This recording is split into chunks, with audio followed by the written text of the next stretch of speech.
Hello, everybody. Hello.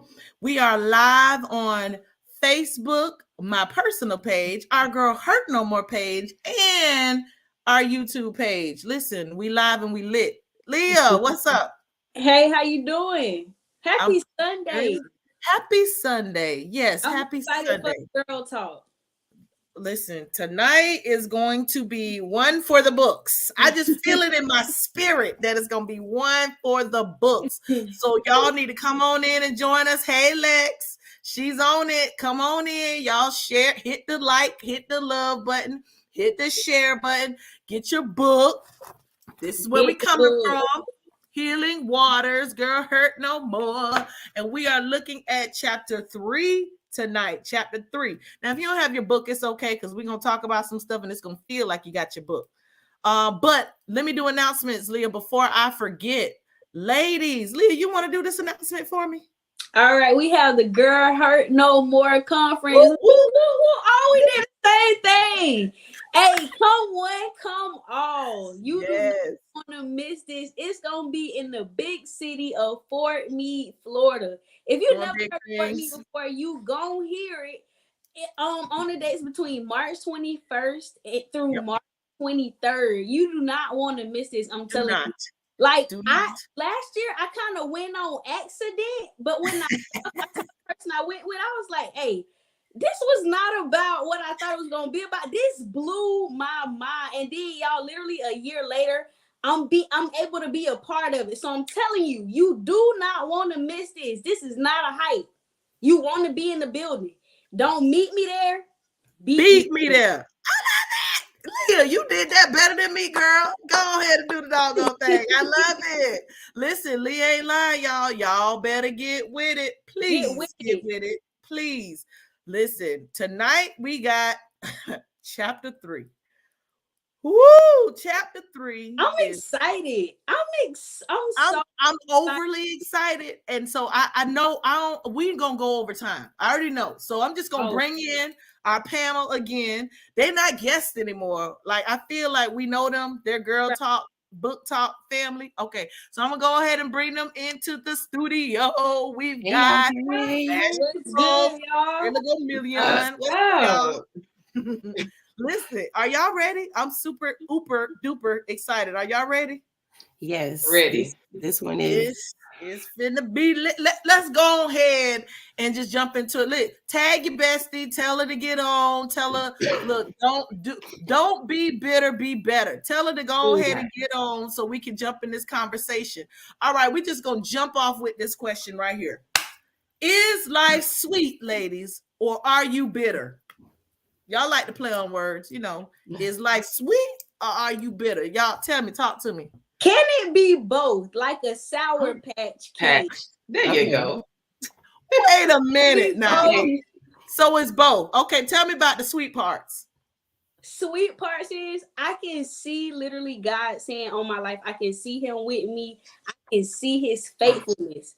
The bitter part is like, Pastor was saying today, I kind of don't want to go through that, but I got to go through to go through. You know what I'm saying? And it don't always feel good. No discipline seems enjoyable at the time, but painful. And so right now, I'm just like, it's bittersweet. It's bittersweet. Come on. I like I'm that. in my Sour Patch Kid stage. I got it. Okay, ladies. I second Leah. She ate that one. She ate it up. She ate it. Listen, do y'all see me coming out my shell, though? Yes. Hello. Okay. Week 4, and you here. And Leah's quoting scriptures and getting confident with it. Like, come on now. Okay, she's ready. Ashley, sweet and or bitter? What you say? In this stage that I'm in life, I feel like I'm kind of like Leah. It's kind of a mixture of both, depending on the day, depending on the situation. There are a few parts of my life that are really sweet right now, no complaints whatsoever, and then there are certain parts of my life that can be a little bitter, and that I don't always necessarily like to handle or deal with. So we kind of just do what we do and stick to the sweeter parts, and I'll deal with that when I have to, not necessarily when I want to. So how do you make sure the sweet doesn't turn bitter? Oh, Parts of your life. How do you make sure it doesn't turn bitter? Or can you make sure it doesn't turn bitter? Can you define bitter for those who don't know? So y'all help me. What do y'all think bitter is? It's in the book. Oh, okay. Well, that teacher came out of her real quick. Really did. Look at us. Let me go get my text evidence. Yeah, come on with me. What page are you referring to? So Leah done jumped to the text. Do you see the page number on here, Leah? Get your book, ladies. Don't be like. Oh, I got it on page 87. Bitterness is anger and disappointment at being treated unfairly. So yes, we're all bitter. Yeah. Hello, man. Okay, to Shayla. Hey, we're all angry at something. Is everybody angry though? Look at the world. Are we not? True. She got the promotion. I didn't. She got the man. I'm still single. She got this. I didn't. He got that. I didn't. So in a sense, like Leah said, in some category, we have to be truthful with ourselves in order to heal from it and say, you know what? I am angry. I am bitter. I'm playing sweet, but I'm mad. I like that. Playing sweet. Say that one more time. You doing what now? I'm playing sweet, but I'm bitter. It's like the kid who eat the sour candy saying, "Oh, it's good," knowing they face turning. Your face is turning. It's sour. You saying one thing, but it's really something else going on. Can I tell y'all? Like, literally, you just said that, and it just something just clicked for me. I literally just encountered this like 2 weeks ago. I was having a conversation with somebody about worship, and like we were trying to get things together. And they said to me, there's somebody who is here that like they feel like you don't like them, and that you just because based off of something that happened way back in like 2012. And I couldn't even remember, honestly, like what exactly happened. But then when I thought about it, I was like, first of all, why are you mad when you were the person that did something to me? So you're walking around bitter at me, and my life done moved on 10 times over. It's all 12 years. Hello, I'm out here living and not even knowing that you walking around daily. You see me every week, once a week. You see me speak, hey, how you doing? But you still bitter, like on the inside. Playing like you. Now that was a word. So let's dig into that. So that individual you said offended or wronged you first. Hello. So did the bitterness come because of the guilt that they held, or what? Where do you think that bitterness? Because bitterness is a root. It's in the book.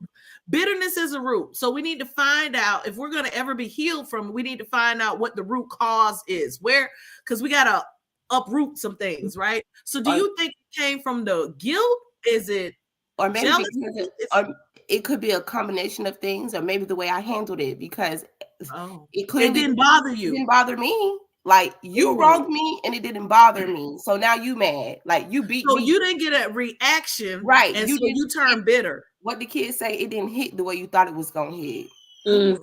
So but I think bitterness desires a couch, right? Couches are meant to sit for comfort.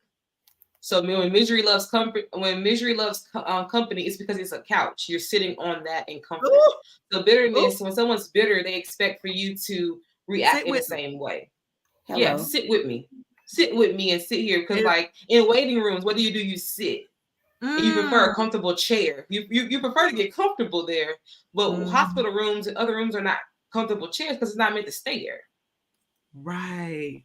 So when people are bitter and they see that you're still moving on and how you process the move on, they're angry because why did it affect her like it affected me?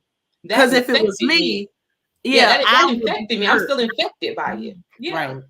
Not you just said infected by it. Yeah, not affected by it. You said this person is infected. That means they need to be healed. Oh, child. Now y'all start now. So listen, okay, let me jump into the book. Y'all know we got a lot of questions to ask y'all tonight. So this chapter, no more bitterness. The base scripture was from Ezekiel 47:11. If you haven't gotten the book, each of the chapters deals with a portion of Ezekiel 47. Okay, so this one is verse 11. So last week when we talked about the healing waters, not being stagnant, because if you don't go into the region you're supposed to go into, somebody else is not going to get what they want to get. But the Lord throws a wrench kind of in this plan, and he says, but it's swamps, meaning that where those rivers are going, the swamps and marshes, the water from the swamps and the marshes will not be healed. They will be given over to salt. So now we talking about your saltiness. And I'm not talking about good salt, like we are the salt of the earth. No, we talk about too much salt that you cannot consume it because it's just too salty. It's too bad for your body, right? So here's my question for you all, because we've already gotten into the topic of bitterness. Now we're moving into it. Okay. Leah, go ahead. Because I almost took your question. So how does bitterness look? I think we kind of pretty much answered that with the last one, right? What we said. How does it look? Jealousy, sitting on the couch? Anger. Anger. Holding on to things. Holding grudges. Forgiveness. Yeah. Bitterness looks like when you see someone thriving, it makes you turn your face sour. Why they got that? Like that. Just like that. You're right. And they got no neck, We've all, the reason why we know how to do this is because we have we've made these faces. Right. We've made these. I've done it. She getting married. You know what? I'm gonna actually take it there. I'm gonna take it there. I was once bitter and Miss Berrien experienced it. Tell the story. I was mad. Okay. So there's this organization called Ladies First, and we founded it. Me and Alexia, shout out. Go ahead. Yeah, shout out to them. I was like die hard because like that it changed my life in a sense of like outside of people saying their naysays, like it made me learn etiquette, how to present myself, and how to like love on sisters. You know what I'm saying? When your household's going to mess. So my 10th grade year, I was working hard to be seen in a sense of I would love to aspire to be the vice president or the president.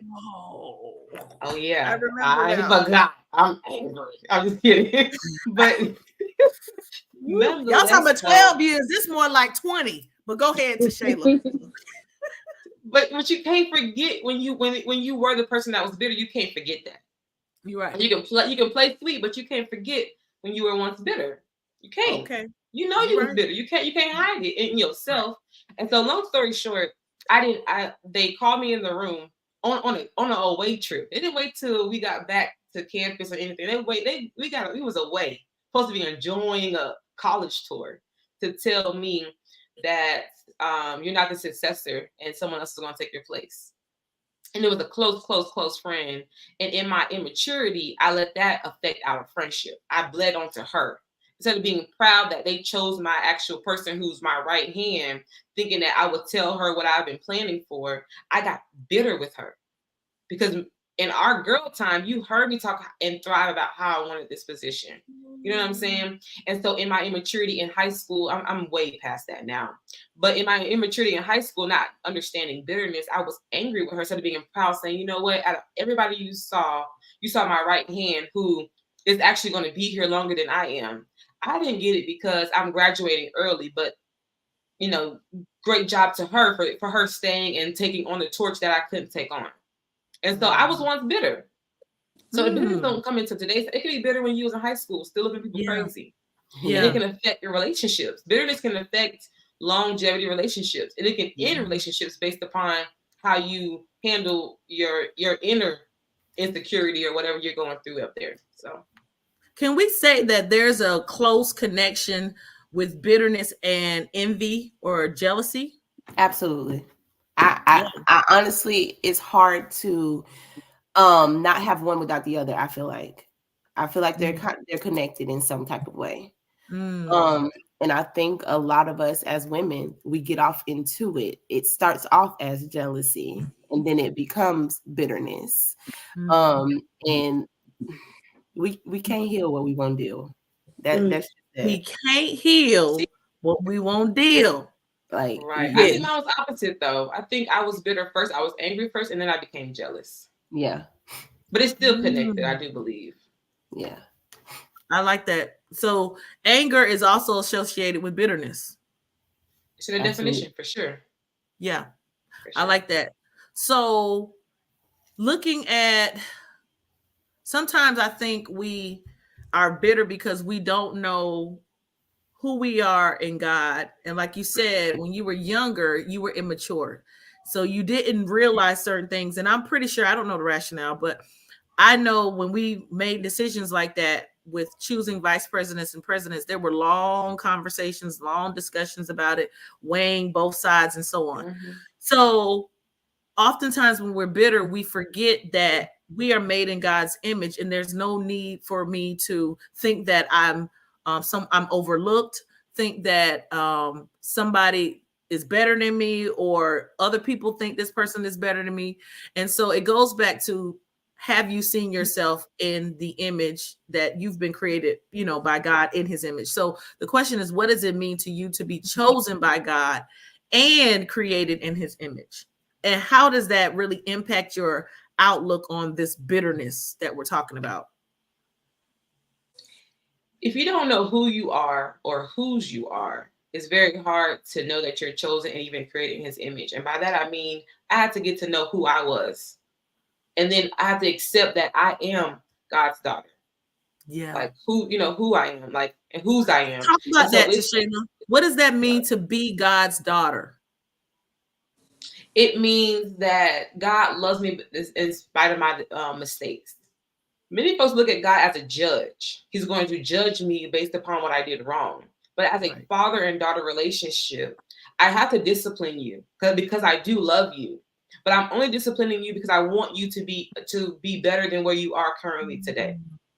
We look at God as a judge. Oh, he's about to knock down the gable. You're going to, you're doomed for hell, for one mess up. But as a Abba, as a father, he's gracious. Yeah. I can pull on his pants leg, and he will still answer, because although I did something wrong 5 minutes ago, he's still my father to answer me, to still feed me and care for me. But folks think of it as a judge, or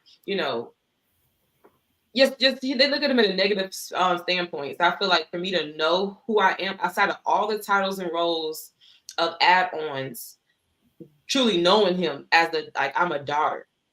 Before he added on every extra thing of me, he chose me to be his daughter. Like he chose me as that. That's the best role. Yeah. That's the best role. Like anything added on, any gifts he's given me, I'm thankful for. But the best role for me to be chosen by him, he could have chosen me to be president or do this, do that. But the best gift to me is being his daughter. Like you created me to know me ins and out. You wanted to learn me.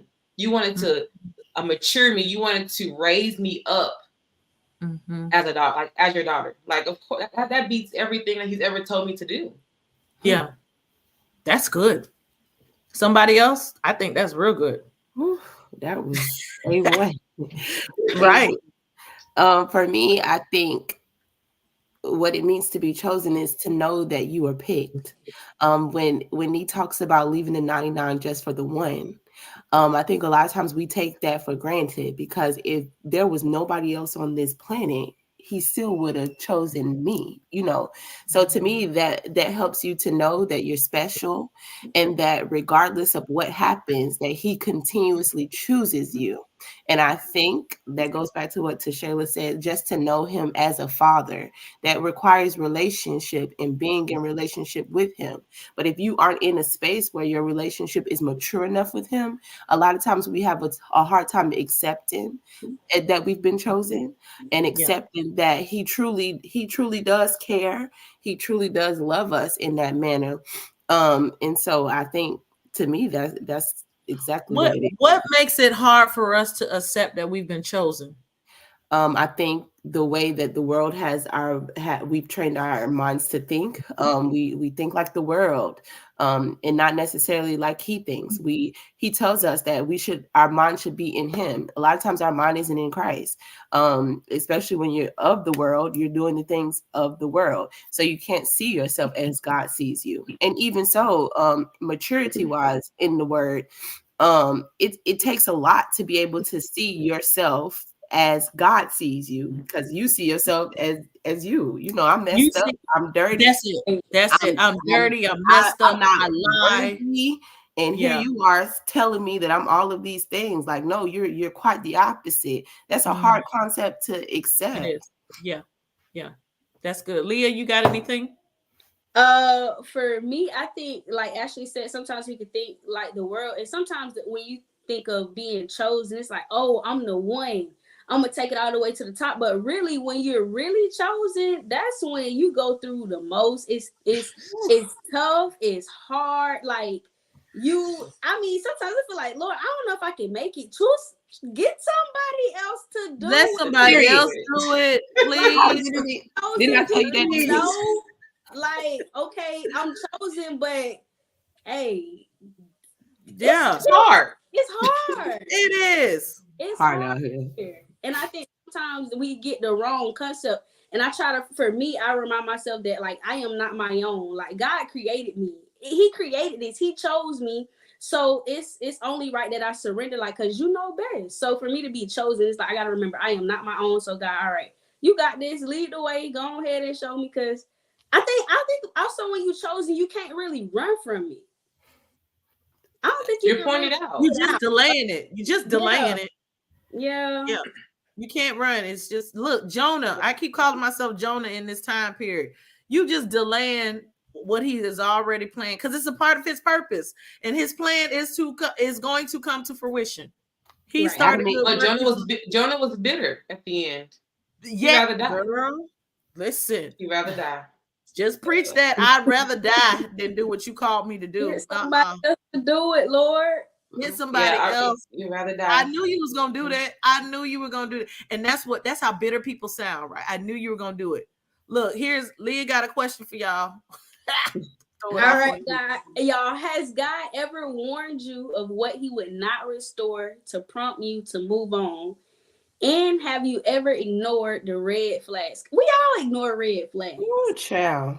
I mean, they purple. They ain't red. Duh. Lord, you really say? Look, your perspective is so skewed up now. Wait a minute. What you mean? Purple, my favorite color. Listen, and remember, the reason why this question is here is because God said he would not. He said, but the swamps and marshes will not be healed. I am telling you, I am not going to restore those waters. Period. For me, I think so. So in order for to move on, in order for me to get to my promised land, I know I'm gonna have to submit and like have the discipline and be obedient. So that's my like warning. Like, if you don't do this, you're not gonna get the promises, baby girl. And you might walk into some stuff you shouldn't be walking into and need some different kind of healing, because I told you I'm not going to restore this thing. I'm not going to bless it. That's another word for it. Yeah. Does that not add up to the difference between obedience and disobedience? Like we talk about that often. I'm warning you that if you don't do this, I have nothing for you. Like, I have nothing to give there. It's done. It's finito. And then you gonna ignore the red flags. All right. You want to be You want to do it on your own? You want to be disobedient? Let's see how that work out for you. Let's see what happens at the end. That's like playing with fate. Like, why would you want to do that? If he warned you that I'm not gonna restore, I'm good. Let me, you can have but it. we don't do that though, Ashley, right? We don't. Seriously. We see all the red flags and we still like, keep on moving. Purple. Like Tashayla said, they're not really red. They're really purple. No, but I think God's warning is a call for repentance. Woo. Okay. It's like saying, calling attention. Like, hey, like, when you hear a sirens, alarms, or alarms, period, you stop and you're alert. It's a warning somewhere. It's get out the way or something's happening. Yeah. And I think his warning is for us to call for repentance. So, of course, he's not going to restore until we repent. He's not going to revive until we repent. But even after repenting, he still may tell us that ain't for you. But that's see, when you repent, repenting is to feel or express sincere regret or remorse about one's wrongdoing or sin. So when you repent, you realize, actually, I do want to move on from this place because I was actually in the wrong. Oh, got it. Yeah, you're right. You start to see things God's way. Mm-hmm. Yeah. So and then when God restores after you repent, it makes you move out of the mess that you're leaving behind. Yeah. God doesn't warn. Has that ever happened to y'all? A specific situation where you've had the red flags, but you wanted to stay. This gonna bless somebody. You wanted to stay because you had, look at Leah's face. Because of whatever reason, you saw the red flags and God even told you, I am not going to change that person. Why you with them? Because why you had to go there? Love is blind. Why you even had to go there? Like you took it there. Because I was sitting here shaking my head like the red flags, they was real big. Clearly there. And didn't even care. Like don't care. I don't. What makes us not care about the flesh? You what? But I love it. Your flesh. It's your flesh. Because you feel good at the moment, right? It looks good, and this is what I think is best for me. Like you all up in your flesh, you ain't died to it. You just out here living like you want to live, not according to the way that he's called you to live. And when you live it in your flesh, it's hard to see when he is waving his flag. Like, wait a minute. I'm just warning you. Like I'm warning you. I am not in this. It's like a child, all the like raising teenagers. Hello, you can see the flags before they see them, but because they're in a state, what my daddy always tells us, our brains are not grown until we hit about 30. And I believe that. Like as a kid, you out here thinking that you know everything and your parents are dumb. Hey, wait a minute. I can see beyond what you can see right now. You're looking real crazy and dumb. And where you headed, slow down. Not a good look for you. I'm going to pump the brakes. And you you're about to crash. Nobody can't tell me nothing. I'm going to do what I want to do. Okay. Go right ahead. See where it leads. Listen, I've had it where I've been so far gone. I should have been in jail. I'm gonna really be honest with y'all. Like that bitterness. See, here's the thing: when you stay in something that God told you, I'm not blessing it because first of all, you're not even doing it my way. For me, it was you're fornicating. Okay, you're not married. Fornication. That ain't what I had for you. So don't think I'm about to bless it. Can I just be real with the people? You being honest. Look, stop thinking God is about to bless your mess. You sitting and you in mess right now. Okay, because that was me. I knew I was doing stuff I had no doggone business doing. But yet I'm praying for God to change that person. Lord, will you please change so and so? Will you? And God is like, absolutely not. No, Lord, and if you say, Lord, will you please make him the one? Make him the one, Lord. Please. It just feel like he should be the one. Like I love him. It's too good to let go. You check off all my boxes. Forget all my boxes. You check off all mine. Look, my boxes at 21 is jacked up. My boxes just foolishness, right? You go to church on Easter. And he stayed a whole service on Easter now. He stayed a whole service now. He's Lord, front you row. should He's honor in that. front row. He's in God, front row. you should honor that now. Come on now. Like, he even come on Mother's Day when his grandmama asked him, you need to honor that, God. You know, you told me to find somebody. Look, misquoting scripture, God. You told me to find somebody that'll love you. First of all, he didn't tell you to go find nobody. He said he that finds a wife. Okay, he didn't tell you to go find nobody. But listen, the Lord said, you stay if you want to, and your heart gonna break. No, Lord, I know he the one, God. I know this is who you look. That sounds so stupid, right?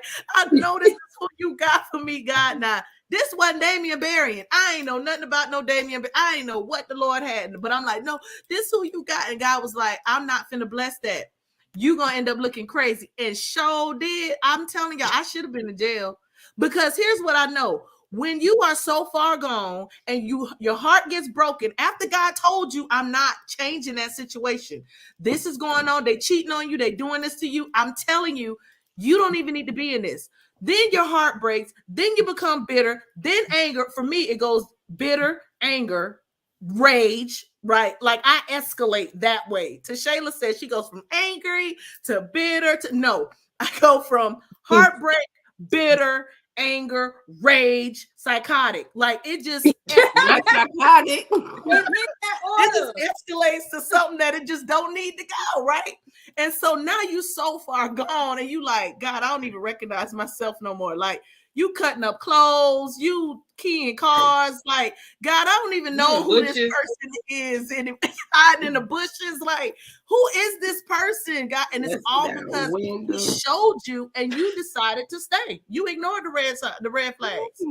And that's just me. That's just the crazy. But the thing is, whenever God warns us to do a thing and we're disobedient, when he takes the covering off, like, I'm taking my covering off. Now the enemy gets to play, because now it's now they get to say, yeah, you're right. Look, I told y'all she was crazy. I told you it was her. And all along they hide their hand and say, I led her into this. Yes. So when God's warning you, it's like, I'm warning you because I'm going to actually do the vengeance, and they're going to look crazy. But if you keep doing your own thing, it's going to be you that look crazy. Okay. I'm trying to cover you as my child. Man. Because you're being disobedient, I'm going to stay right here.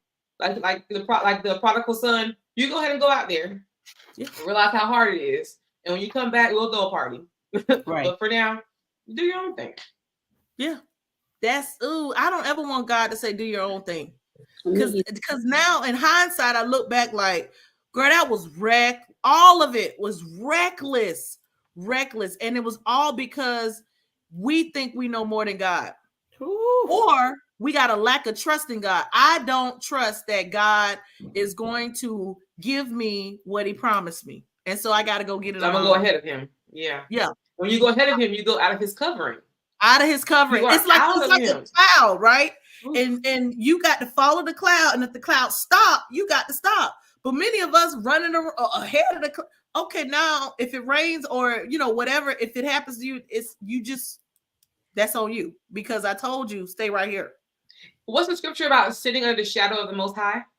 He that dwells under the shadow of the Most High shall abide under the shadow of the Almighty. Yes, exactly. So, we have to stay under his shadow. In his shelter. Yeah, in his shelter. I'm under your shelter, God. That is your covering, right? But a lot of us, we can't do that. It don't look good sometimes to be by yourself. It doesn't look good. Everybody else got somebody. Why I ain't got nobody? That's what people think. And then we end up looking crazy. Look, the book says on page 88, bitterness will not consume you because better is your portion. That's good. What does that mean? What does that mean to y'all? What does that mean? Let's break that down. It's like the fish with Jonah. Bitterness will not swallow you up. Once you let go, God will spit you out and it'll be better. You're in a better spot. Better is your portion. When you get better, don't get bitter again to where now he withers up the leaf of the shadow like Jonah, and now you're ready to die. Why are you ready to die? Ooh, I like that. Do women actually believe better is their portion? Healed women do.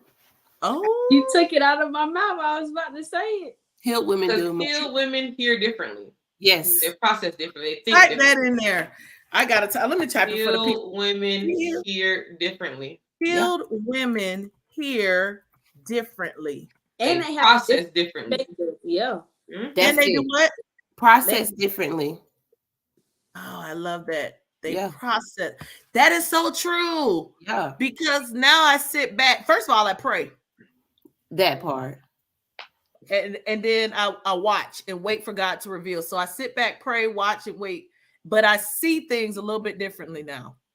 Does that come with age, or is that just being obedient to the Lord? I think That comes with healing.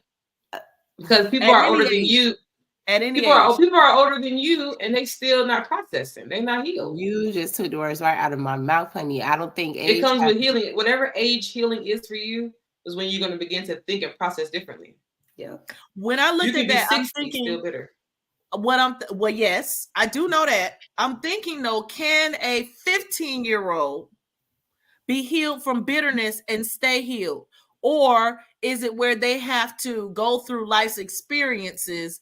And then I'm asking a real question. It does age, because I know there are women that are older that are still holding on to this, which is why we got Girl Hurt No More. But can you be younger and get healed from bitterness and not be bitter again? Are there mentors in that person's life teaching them how to heal from that current area of 15-year-old trauma or bitterness? So if you have no one in your life at 15 to tell you or process why it happened that way, why that little boy didn't like you, this snotty little boy didn't like you, if there's not a parent around or a guardian or a mentor telling you how to process it, then no. But if in that 15-year-old mind, if it's processed correctly, she can move on. He can move on from it, saying, you know what, better luck next time. I didn't make the basketball team, but I'm not mad at the boys who did. They put on, they put in hard work. Let me move on and love on those, and keep moving. I agree. I say the same thing, and I say that because I'm dealing with that with my 14-year-old and helping her to really understand and to not become bitter in what she's dealing with. And so just being the mature one and helping her to see all sides of it and dealing with it, I think that's absolutely key, because that's the goal, right? To help you to not have to deal with bitterness once you hit the age of 20, 21. I've already dealt with something like that. I know what that'll lead me to, and this is how I need to handle it. Versus us not dealing with it, us not handling it, and it turns into you becoming a bitter woman. You're 14, you're a teenager, now you're 21 and still dealing with the bitterness from the age of 14. Now you're an adult and you're a bitter woman. So there's that. So I absolutely agree with that. So I have a side question though. To Pastor B and Ashley. Are y'all gentle parents? Oh, baby. I started off gentle parenting. Look at her face, she's sour.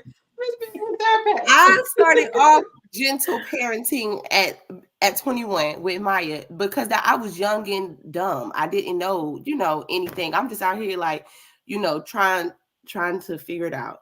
But my 1-year-old, there's no you gentle parent him. I absolutely do not gentle parent him. He parents me. Like that's gentle. He parents me, and it's definitely not gentle, honey. He does his big one. So I'm not of that gentle. I think that's a generational thing. I think that you parent kind of the way that you were parented. Yeah. And I was not gentle parented. No. But also I think gentle parenting too. Well, I don't know, but I think it's a mask for some. Oh. Because you're unhealed, so you're tiptoeing around your kids. Some kids need whoopings. And talk to people. But my niece and nephew, my sisters would tell you, I'll whoop them. Niece and nephew, I'll whoop y'all. Called. We don't condone violence on Girl Talk. Talk. That's not violence. Is we don't spare the rod. That's Bible. That's Bible. Their emotions. You want to be able to come to you and to talk to you about it. You want them to be better and not bitter with you, because every time they try to tell you something, You wanted to beat them. But that's not it's gentle delivery. parenting. You can parent and still have those. You can still have those conversations because we definitely do. But I'm not about to. You're not about to parent me in the sense of you're not basically go out here and doing what you want to do, and then expect me to be like, oh well, let's just talk about it, and there be no discipline at the end. The God does us the same way. He's not out here allowing us to just walk around freely, sinning without any discipline. Yes, you were wrong for that. This you should have done it this way, and then here are the consequences. There's always a consequence for your actions, so you better choose wisely. So y'all be first and talk later. So okay. So for me, okay, I grew up with them not sparing the rod. Okay, specifically mama. Mama did not spare the rod. Mama said, we not having any of this. I did not sit in grown folks' company when they were all talking around. Go out because grown folks is talking. I couldn't jump in and say, Mom, but you ain't say that. That's wrong. Chop to the throat, hush. Nobody's talking to you kind of thing. And so, but what it did is it taught me there is grown folks conversation, and then I'm going to have conversation with you that is more on your level so that you can understand. Now, one thing I have done differently with my kids is we do talk more. So I don't consider that gentle parenting though, because again, I think that's a new term. Like Ashley said, I've been having kids since my oldest is almost 17 years old. So there was none of that. You know, at first I wanted to do everything opposite that my parents did because I felt like, oh, they were so mean and they were so strict. And I wanted to, but then as I got older and I started experiencing the teenager, I started saying, oh, I know why they started not letting me go spend the night at other people's house and go to every party that they have. And I see why now they made me bring the person over here, talk to the person, and I see they were trying to keep me from some things, from getting bitter, but I wanted to do things my way. But I will say that now how we raise our children is we have conversations we have conversations all the time. So even when they don't like stuff that we do, decisions that we've made, consequences for their behavior, they will now say to us, we need a family meeting.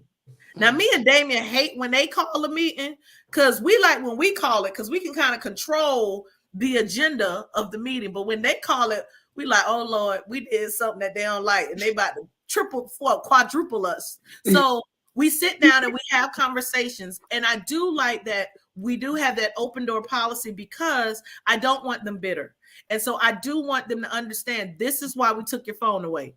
So now we got to get creative because I have teenage boys. So you can't just be spanking these big old boys and all of that, you know. So we do things that really hurt. Give me that phone.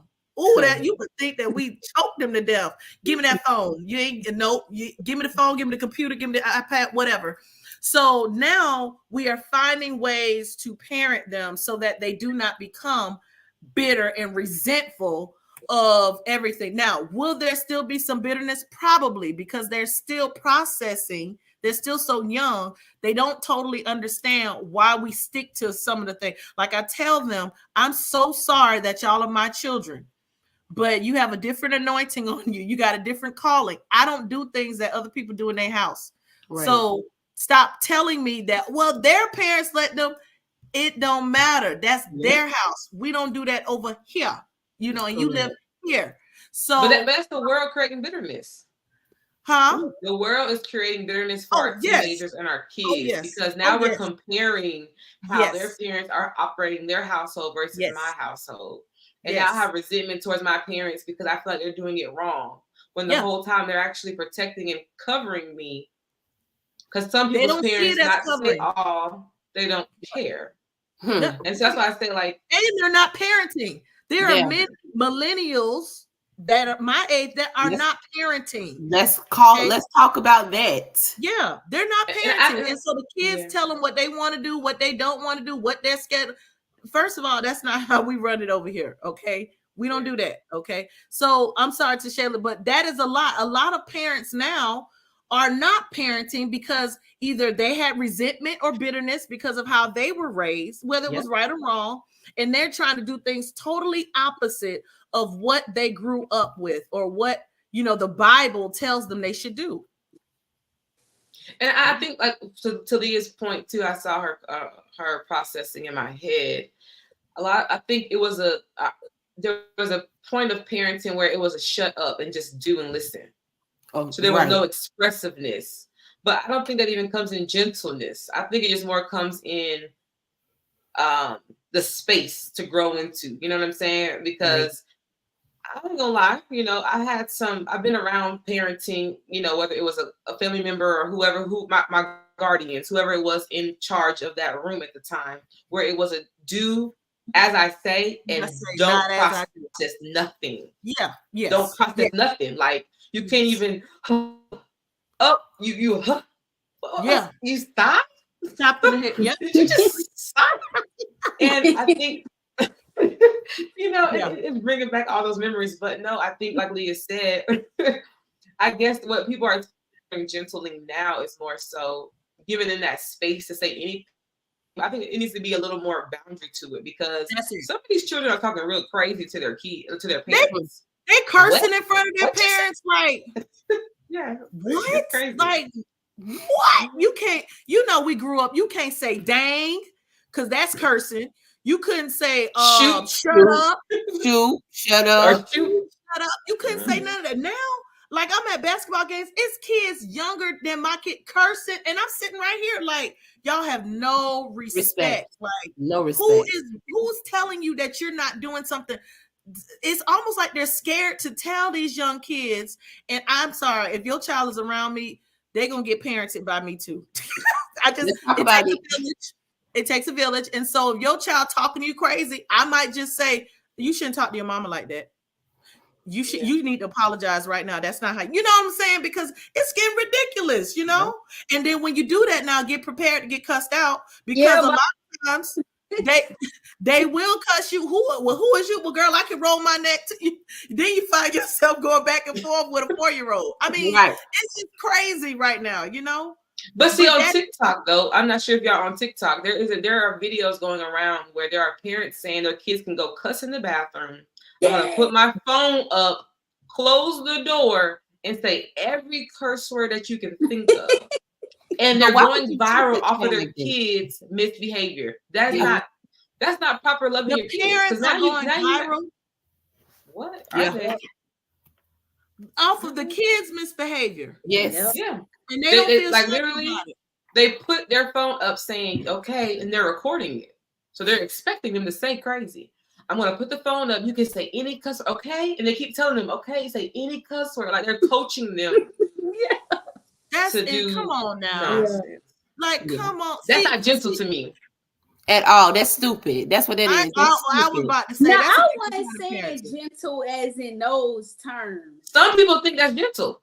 Right. Having fun. They do. Some do. Themselves. Some people do. I'm all for expressing yourself in a healthy way. Like, we can have. I'm also on board, and she ain't lying. But I'm all for expressing yourself and being able to raise a kid that has what is it, like being mature, emotional intelligence. Yes, like be able to conversate with me, and we talk about things, and we may not necessarily agree. And I'm gonna always. My word is gonna always be bond, but we can talk about it. I have changed. Come on now, Ashley, you've changed your opinion about something. Absolutely. Once you talk to I have too. I'm like, I didn't know that. And I used to, and I still am this parent, but it has, I've kind of pulled back with certain things. I'm that one. If you said my child did it, she did it. Because I was, because once again, that's how I was raised. My parents, if you done got in trouble with an adult and an adult said you did something, you absolutely did it. And so I used to stand on that. But then we've had some instances where people said my baby did some stuff and it was inaccurate. She didn't do it, and I had to be like, now hold up, So those are all, but that once again, that comes from her being able to effectively communicate with me and say, "Now, mom." Exactly. That's my whole thing. I want my children. And you have to know your kids too. Now, don't. And it's some things that people will say that I'm like, oh, I know they did that. Exactly. I got it. And I won't even tell that person that. I'll just be like, I got it. I'll handle it. Because I know good and well, because they do it at the house. Exactly. So I know you rolled your eyes and talked under your breath. I got it. Because they do it. Okay. I know I handle that. But then on other instances, I'm like, that ain't my sound right. That's not my kid. That's when they see me come up to that school. They already know. Oh, here she go. You right. Because I'm going to get them when they wrong, but I'm going to get you when you wrong. Okay. Right. So what I'm saying is I love the fact that we are teaching our children how to be emotionally intelligent. Yes. Even Drew at 6 years old now, he is smart enough to know sarcasm. And so when he's being serious and somebody's being sarcastic with him, he's offended. Because he's like, you're not taking me seriously. He doesn't use those words, but that is, and you want children to be able to communicate and to have that intelligence. Yes. I think in growing up, I wasn't afforded that opportunity, yes. But with more research, more conversations with parents that, people are having, we are trying to do a little bit better. But I'm like you, my children ain't going to parent me. I'm going to parent them. But I have a question off of that. I know we're going a little off the grid a little bit, but you know how, like Leah, I'm processing what Leah said because it stuck with me a little bit. When some parents who did not know how to properly do what you are teaching your kids today, now there's a barrier or a wall of communicating to my parents now because I feel like you didn't listen to me then. I for sure don't want to express to you now. And now should be the season where we can become friends. Because I know growing up, I'm not your friend. Okay, but now you want to be my friend, but I don't want to be my friend. You ain't my friend. Ooh, that's good. You mean like you now a grown woman and I wasn't, okay, yeah. Because I understand the respect of I'm your mama, not your friend. I understand it wholeheartedly now. Because you were doing mama things. You had to grow me up, mature me, develop me, raise me. Right. But there were certain areas where I could not speak. I could not even say, but to even express, that's wrong. That's false. Like they're false accusing me. It's wrong. I couldn't, like how Ashley said, you took what they said, you ran. Like you didn't know your child, you didn't know who you were raising. Like, and so with that, now there are it's all forgiven, all is well. But now there are certain topics I don't touch. Yeah. Either my friends will hear about it, or my therapist will hear about it, or somebody else will hear about it. Yeah. And it's not that I don't trust anymore. I'm just uncomfortable. Because I'm uncomfortable. That. Yeah. Right. So how do you deal with that with people right now listening who are in their actual adulthood, still trying to find a reconnection with their parents because it's always been shut up and do, and it's created bitterness because now I don't want to talk to you? That's a part of the trauma that you talked about last week, right? And I think that's a trauma that in the African American community is prevalent because I feel like our parents parented us the way that they were parented. And then you have to think about our grandparents and where they came from in the time that our grandparents grew up. It was shut up. You're beneath everybody. You shut up and you do this. So I think a lot of that comes with, like Pastor B said, with the changing of the tide per se, and just the maturity as a parent and the maturity of society, period. And I think a lot of that, it takes a lot of time. And I know we don't like to talk about time because I want it to happen now, but truly time and prayer and open and honest conversation. I was in your shoes. And I talk about how my mom and I are now, I consider her to be my closest friend, but we are so much alike. We used to bump heads all the time. And it was just about the littlest things because once again, I was in your shoes and feeling like, first of all, I'm an adult now. And I didn't even talk to you. You wasn't my go-to when I was a kid. Yeah. Now, as an adult, you want me to have an open and honest conversation with you when I don't feel like you heard me as, when I was younger. So the open conversations where you can sit down and say, hey, this is how I really felt. And I know you say you talk to your therapist, but sometimes you have to have a therapy session with your parent. Yeah.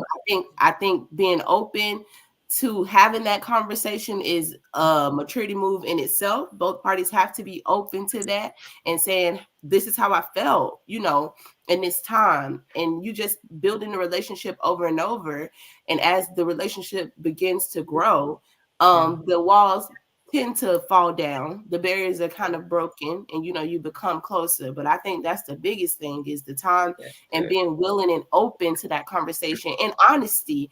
Hey, I didn't like it, that hurt me, this is how I feel right now as an adult, this is what it did. And a lot of times I don't think our parents understand. You talked about this last week about the generational trauma that we deal that was dealt to us. I think a lot of times because we say nothing, they feel like it was okay. Like, oh, they're fine. They grew up to be perfectly fine. You know, nothing happened to you, or none of that. But it was traumatizing. Like, this was traumatizing to me. And I literally had this conversation with my auntie on yesterday. We were talking about just our family dynamic in itself. And a lot of times we deal with family trauma and we don't even realize that it's trauma. Right? So just imagine the people who are giving you the trauma. They don't realize that they're putting that trauma on you. So I think it just comes from open and honest conversation. They're infected and they're infecting people. The parents open to receiving feedback too. Like they can't be like, oh, I did the best I could, but right.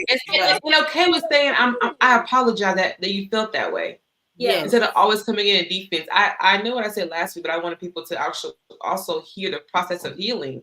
Like the goal for us in this, you know, is to heal. And some people are actually living through just accepting and staying bitter with their, like, playing sweet, but still bitter. And so getting to the root of it, saying, you know, I'm tired of playing sweet. Let's talk about it. Let's like talk the about elephant's in the room. The elephant in the room has been here. Like, let's uncover it and let's talk about it.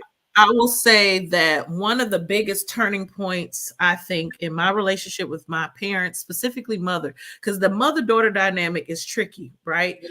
Just like you, Ashley, I'm just like my mama. I look like her. I act like her. I'm literally just like my mama. And so growing up, it was just me and her bumping heads all the time because I was a daddy's girl. So it was always, you know, she was the one that really disciplined me because she would say, I know you. And so because of that, I'm trying to prevent you from going down whatever path. So it wasn't until college where I had, and I talked about in one of these books, I had an assignment to write about an experience that changed your life or something like that. And I wrote something and the professor was like, that ain't deep enough. Like, you need to dig deeper. And I wrote about the yellow dress. And it was about me when I got molested when I was 6 years old, and how, and someone said it in the comments earlier, my family swept it under the rug. We didn't talk about it. It was just, they had a meeting about it with the gentleman, with the young man. And I was sitting there as a 6-year-old hearing them talk about it. But everybody was just like, they spanked him in front of me. I guess that was supposed to heal the wound or what. I don't know. It meant nothing, right? And so all of those years from 6 years old all the way to college, I think I was maybe a junior in college, it was not discussed at all. No counseling, no nothing, just we're not talking about it. So it wasn't until after I wrote that and, you know, came and talked to my parents one weekend and I just bled out, just, you know, here, this is how it is. And I think that for the first time, that's when my parents realized, oh, snap, things that happen to you in your life really do impact you. They don't just go away. They make an imprint on your life and they actually start changing who you are, you know. And in my mind, I'm like, that's why I became promiscuous when I didn't have to, because I didn't realize all of this stuff was in me that needed to come out of me. And none of that made sense. I didn't understand it. So since that point, my mom and I have intentionally worked to build a closer relationship where I can, if I choose to, come and talk to her about anything, right? And she, being my mother, still, I can see it in her eyes. She wants to judge, like, girl, that's a bad girl. Why would you even think that? But then she's kind of like, you know, you bite your tongue. What else happened? Like, she'll do stuff like, well, what else happened? Or who else was there? And I know it's probably burning her on the inside, but she's learning how to listen, She's learning how to be open. And because she knows, and I know, we need each other. Yes. At this point in our lives. She needs me because she now considers me a friend. Like my mom will call me and be like, Yumini, I'm at my wit's end. I need some encouragement. And so I'll say, all right, Mom, she'll pour it out. And I'm able now to reciprocate the wisdom to her, to say, Mom, now look at it from this way. And she would like, thank you. I knew I. So now it takes time, like Ashley said, but we had to get to a point where it was like, I am not going to keep bleeding internally. Yeah. I'm either going to bleed out on you and let you see that I am hurting, or I'm going to end it all. And they were like, we don't want you to end it all. So bleed out on us and let us deal so we can heal. And that's what it comes down to, being intentional about open conversations and no judgments. Right. It can't be any judgments. They ain't got no heaven and hell to put you in. Right. Amen. So that was good. I know we kind of went off, but thank you. That was good. Thank you, Leah, for going off course because it all.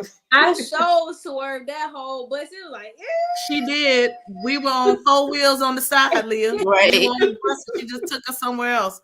Listen, so I'm going to switch us to talking about our place of Mara because it's in the book.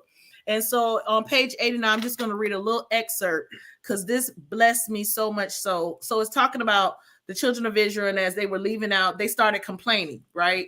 Why would you leave us out here, take us out of Egypt, which was a bad place anyway, and lead us to the wilderness, and now it's nothing for us to drink, and blah, blah, blah. And so they started complaining. So the Lord talked to Moses and said, all right, I got something for you, stretch out the rod or whatever. And the water that they received was bitter. It was bitter in Mara, and they couldn't drink it. So that's when the Lord told Moses, stretch out the rod, whatever, touch it. And it turned sweet. The water turned sweet. So the people are complaining, thinking that God doesn't have good stuff for them. And this is where, and God performed that miracle, turning the water from bitter to better or sweet. So on page 89, it says, after the miracle at Mara, the Lord led them to Elim, where there were 12 springs of water and 70 palm trees, and they encamped there by the water. The Lord had an abundance of better waters waiting on his children once they passed the test at Mara. They had to get through Mara first, though. Mara revealed their heart towards God's ability to take care of his own. Their hearts needed to be healed from the trauma of their experiences fleeing the Egyptian army. They harbored regret, angst, distrust, and fear birthed from their escape. Before they could truly appreciate better, the Lord needed to expose the bitterness and resentment within their hearts. So this is my question. I had it here. What lesson have you learned after your Mara place? Because we all have been through tomorrow, right? We've all been there. What lesson have you learned from that bitter place? Don't stay there. Don't make temporary seasons your permanent place. Don't stay there. It's temporary. Don't make temporary seasons your permanent place. That's good. Yeah.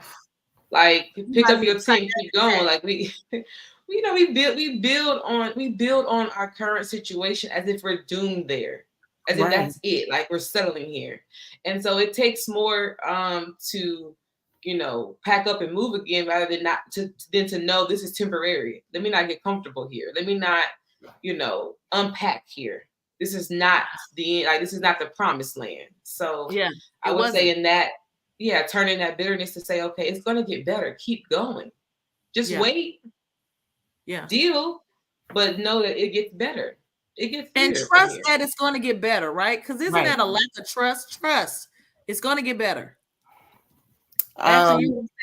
What I've learned is that bitterness can take you from a place from being in God.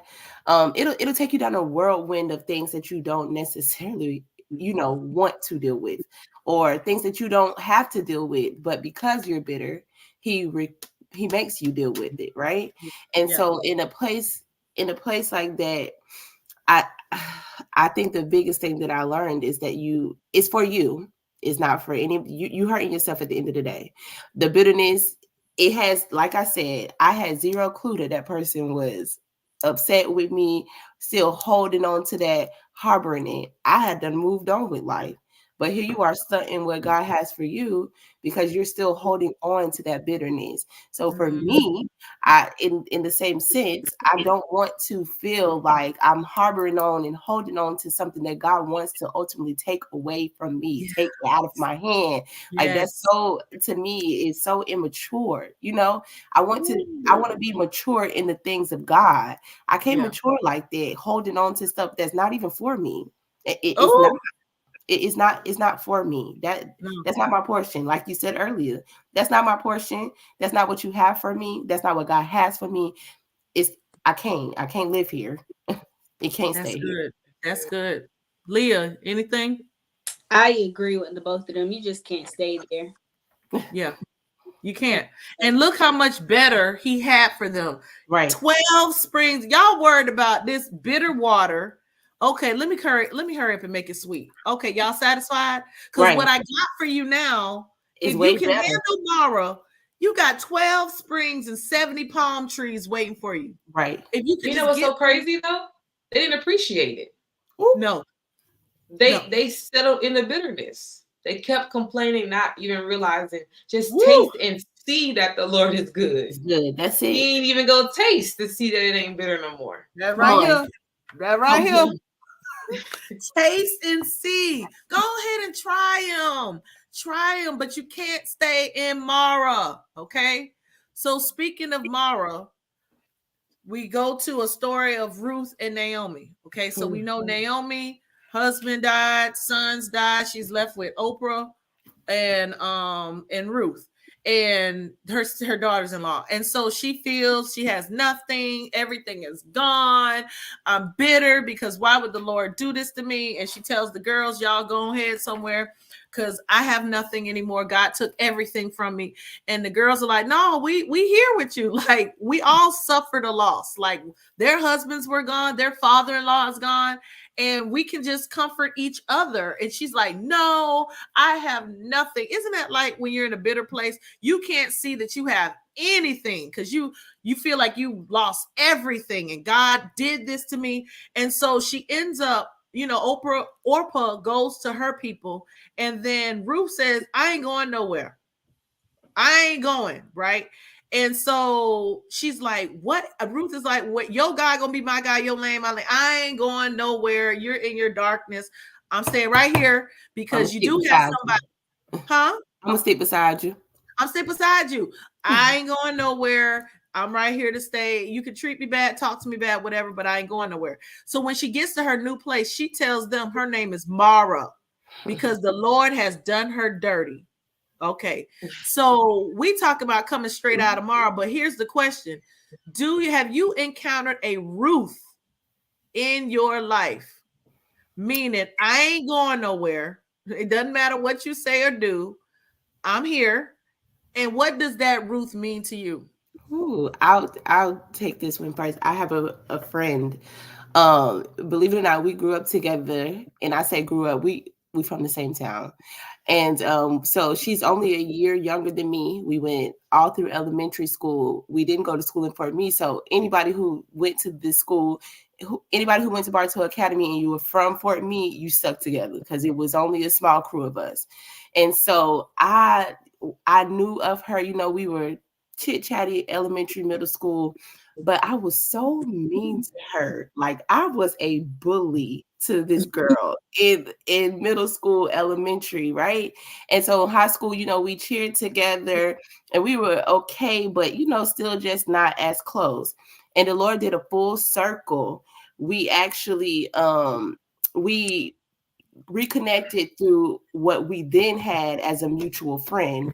God reconnected us together and through Mav, right? Through Maverick City. Everybody know I love Maverick City. So everything that had to do with Maverick City, we concerted together, everything. And so what happened was I stopped talking to the friend that we were mutual with because that season had ended. And so I was like, I'm good off of her. Like, I'm good. I know y'all were friends first. And she was like, absolutely not. She said, the Lord has brought us back together for a reason. Like, we are here, we are in these moments together. It had to be him for us to be full circle the way that it was. And she has truly become, like, she is definitely that. I don't care what happens through all of my miscarriages. She was one of those right there with me. I can call her at 12, 1 o'clock in the morning. It don't matter. Hey, we gonna pray about this. I'm gonna pray. We're gonna pray through it. We're gonna get through it. And she has truly just been, it doesn't matter what happens. And she is one of Braden's godparents. And so it literally like full circle like that. And so I consider her to be the best Ruth, because ain't none of that with her. So shout out to my girl, Lacey. Hey girl, hey. Yeah, I've encountered a Ruth in my life, and we're still best friends. And I think at the time I couldn't see anything of her for real, because I was in my mess and I didn't want to bleed on her.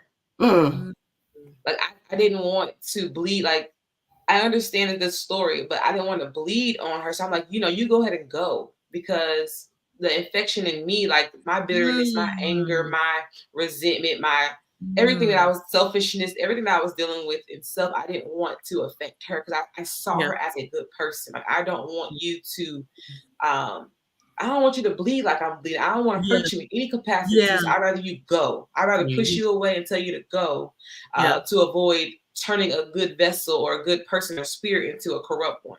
And you thought that was noble, didn't you? You thought it was noble of you. Yeah.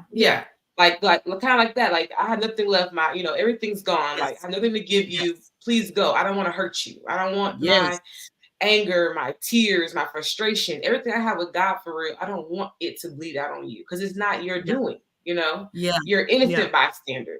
But for her, she stayed, and she stayed through all of it. Like, from my dad being on crack cocaine to all the things that happened in my lifetime, to where I'm like, you know what? And I had to identify her, like, you know what? You are one. So no matter where I go, no matter how far God blesses me, my cup will always overflow for her. It will always.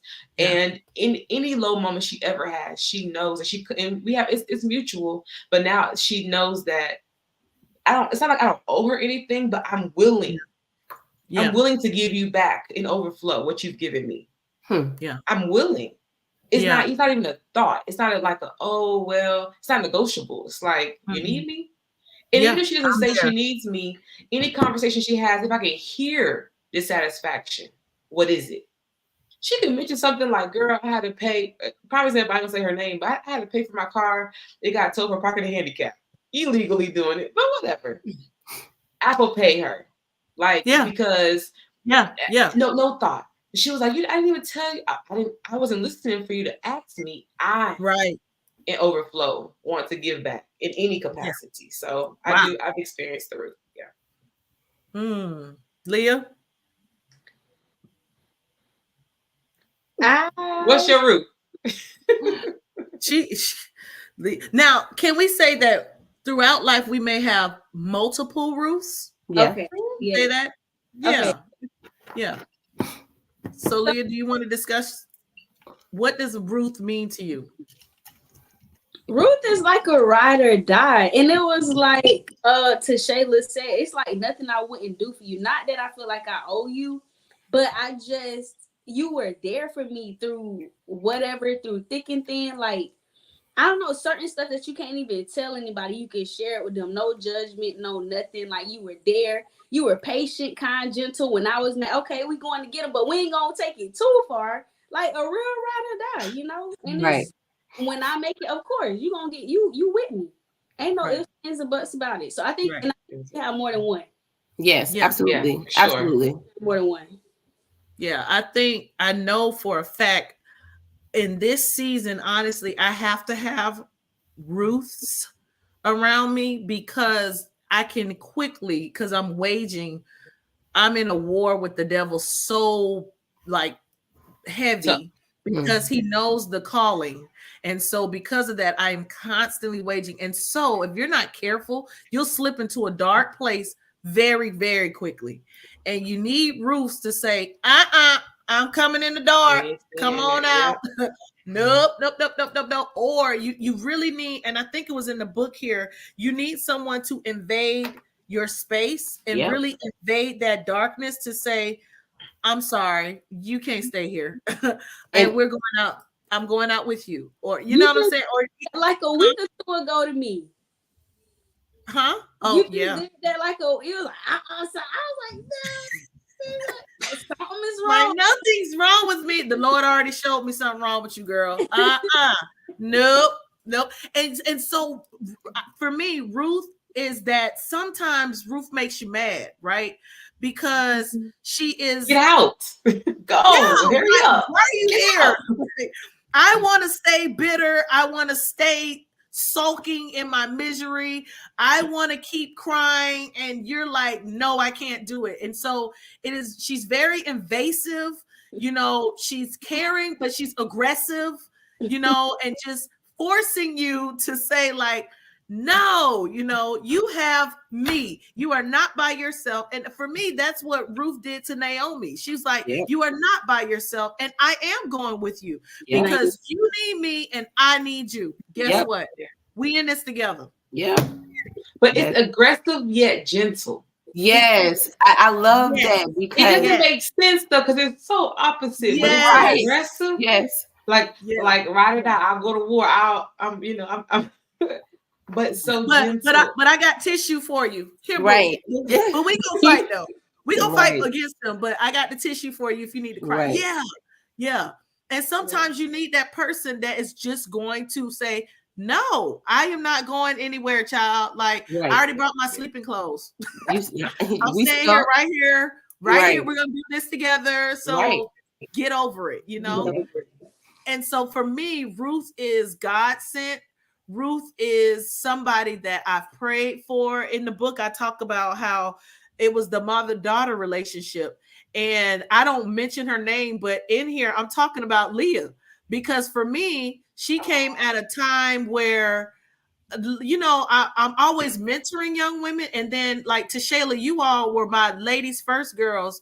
And I would tell when my daughter died, literally the ladies first girls did her whole repast. Like they all were there to serve, to help me, to help my best friend go through it because that was her goddaughter. And I still was saying, but I don't have a daughter and I don't have a daughter. And yet like 20 girls were there that were taking the role of a daughter. And so throughout all of these years, the enemy still messes with me like, you still don't have a daughter. You don't have your own. I even have a goddaughter that I love dearly. She's a pickle, but I love her dearly. No, not a pickle. She you ain't gonna say nothing else bad about her though. Listen, she did my baby in today. But I even have a goddaughter, but because I didn't birth her, it still feels like I have nothing. And I had a daughter, and she's gone, God. And why would you do that? And Leah came at a time where God is moving me, elevating me in ministry. And she came calling me mother and madre. And I'm like, girl, what? Like, call me auntie. What you mean, mother, madre? Like, call me sis. Like, why we can't be sis, you know? And it was just something that told her, no, this is a mother-daughter kind of spiritual mother-daughter relationship that she needs and that you probably need in this season. And she literally invaded the space.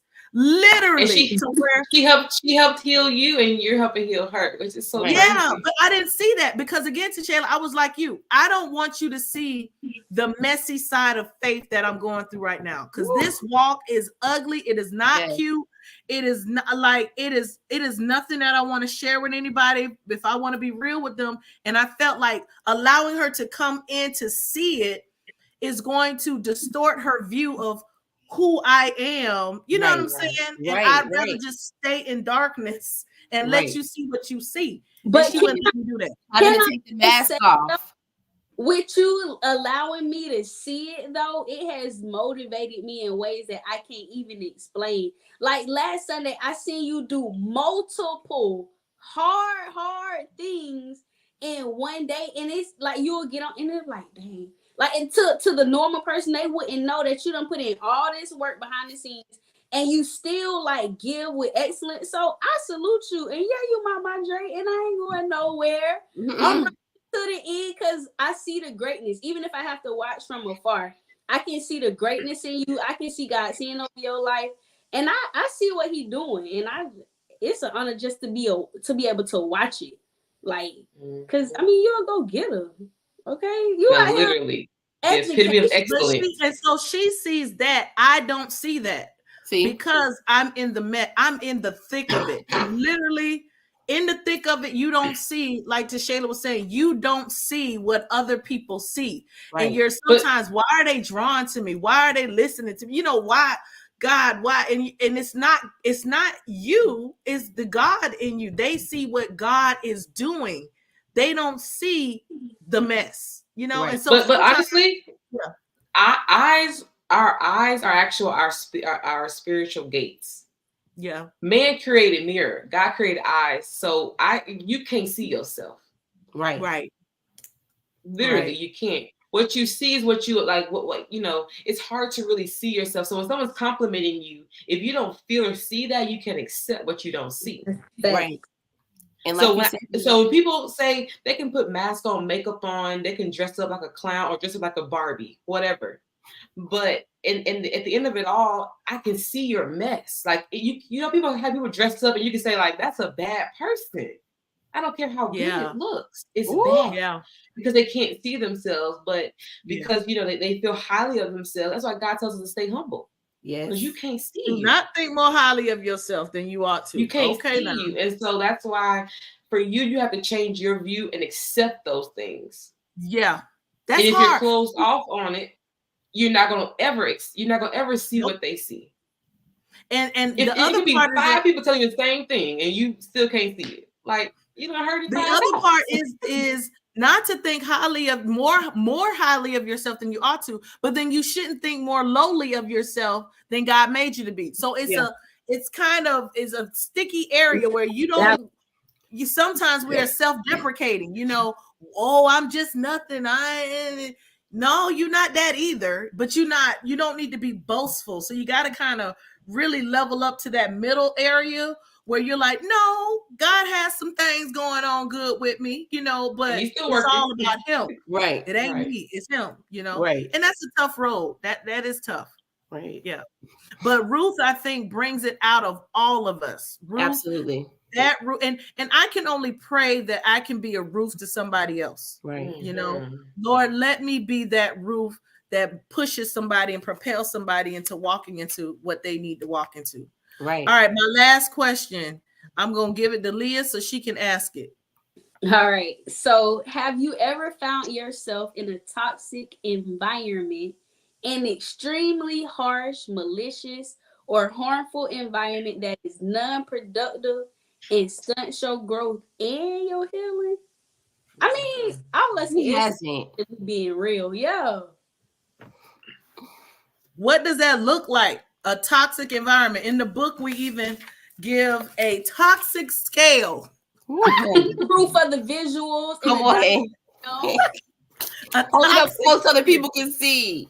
Listen, they got to get the book now. Right. So look, what does that look like though? Because some people are in a toxic environment right now and don't even realize it. But if you're toxic, do you know?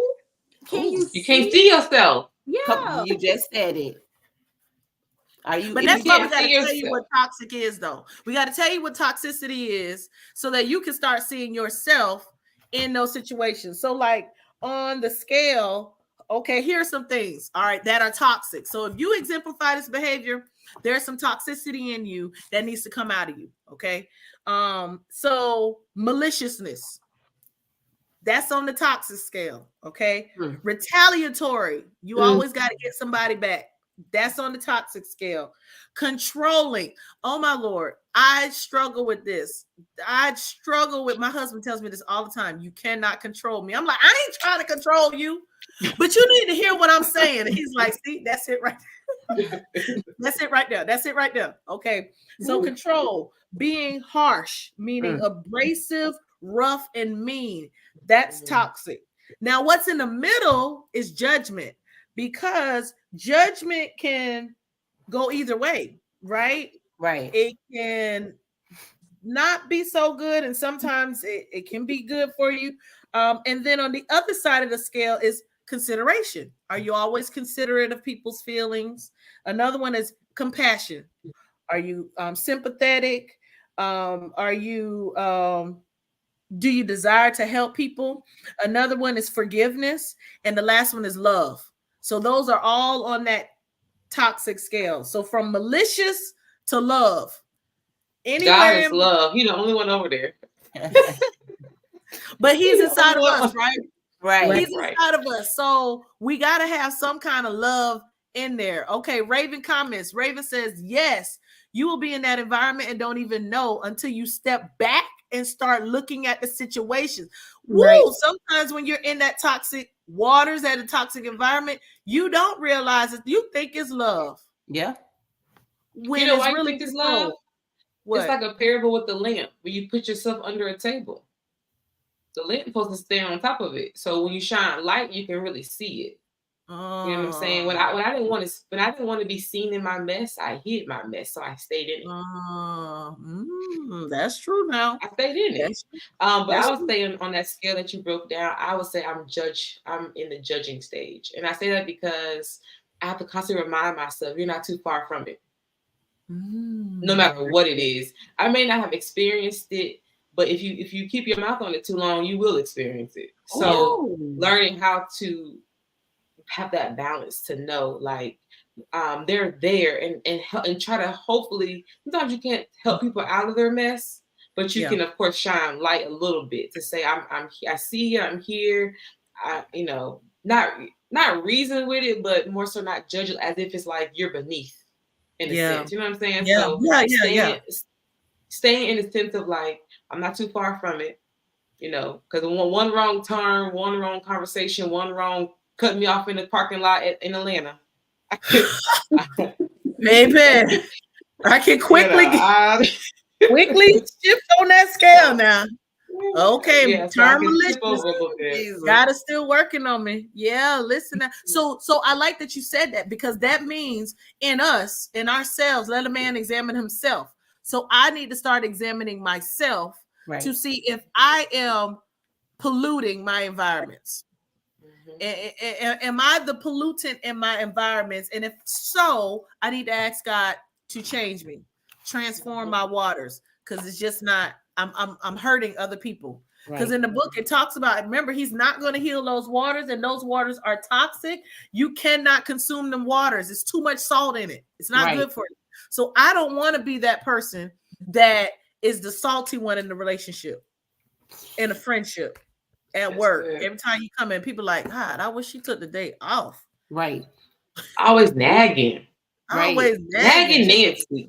You just, it's Monday. You don't none of y'all go to work tomorrow acting like that now. We healed. We are moving towards our healing. We are moving towards. Listen, let's give some final thoughts, ladies. Let's leave the ladies with something. We talked about a whole bunch of bitterness today. And I love how we talked about different forms of bitterness and how they manifest themselves in our lives and in our relationships, right? So let's leave the ladies with a word for today. What is your final thought? Let's go, Ashley. Bitterness is not your portion. We talked about that. And the only way for you to be able to know what your portion is that you have to get past the bitterness. And like I said, we can't heal what we won't confront. You don't want to confront it. You can't heal from it. So you have to be able to deal with all of the things that come along with your bitterness. Love it. To Shayla. Don't make temporary seasons your permanent place. Yeah. Don't. I love it. Don't. Keep moving past Mara. Straight out of Mara. Straight out of Mara. I love it. Leah. For me, there is more for you. And in order for you to get that more and to obtain that more, you have to do the work and see why you're bitter. Like, what is the root cause of this bitterness? Do the work necessary to heal. And come on, girl, hurt no more. Right. There you go. I love to put a plug in that. Okay. My thing is going to kind of piggyback off of what Leah and Ashley said. move from bitterness to being better. So better is my portion. I think if we can remember that, we won't stay in Mara. Yeah. We won't make that temporary place because we know better is my portion. And so I'm always looking for better. It doesn't matter what I've come through, what I'm going through. Better. God has something better for me. So it's no need for me to be bitter. Even if there are missed opportunities or another opportunity comes to somebody else, God still has better for me. So that is my final word today. And I've been blessed by you ladies. I know many of the ladies are going to catch this replay and they will be blessed as well. So ladies that joined us, share it. If you get catching the replay, let us know. You can comment in there. Let us know what you're getting out of it. Hit that like and love button and please share it so that other people can be blessed by it. Listen, they said y'all doing good. Great job, ladies. I think y'all did great as well. I love y'all. And next week, ladies, announcement. We won't be here next week. Our church is going into revival, and Tashayla's got a birthday. Happy birthday. Happy birthday. Happy birthday. Yeah. Tashayla is knocking on the door. Or are you opening 30. that door? You are opening that door to 30. She will officially be grown, y'all. Tashayla will officially be grown. Yeah, your brain is mature now. At 30. I want the Similac. Next Sunday, Tashayla will be officially grown, walking into 30. And so when you next. Let me shake your head. You next. I got 12 months. She got you ain't got 12 months. 11. Yeah, yeah, we're gonna start counting it down. And so listen. Okay, I'm gonna leave that alone. We will reconvene on March 10th, and we said that will be our last one. And we will have, I got to talk to Talisha. We're supposed to have Talisha join us, but we changed the date. So I hope she can join us on March 10th. Now we got one final chapter. I'm going to try to put chapter 4 and the conclusion all together next time. Okay. So March 10th, we want you to go tell somebody, join us. And not just that, get more of this word. March 21st through the 23rd, Girl Hurt No More, Fort Meade, Florida. Get your tickets, y'all. Okay. We want to see you in the place. All right. We love y'all. Thank y'all so much. Thank you, ladies. I appreciate y'all and I love y'all. We'll talk soon. Happy birthday. Bye. Happy birthday.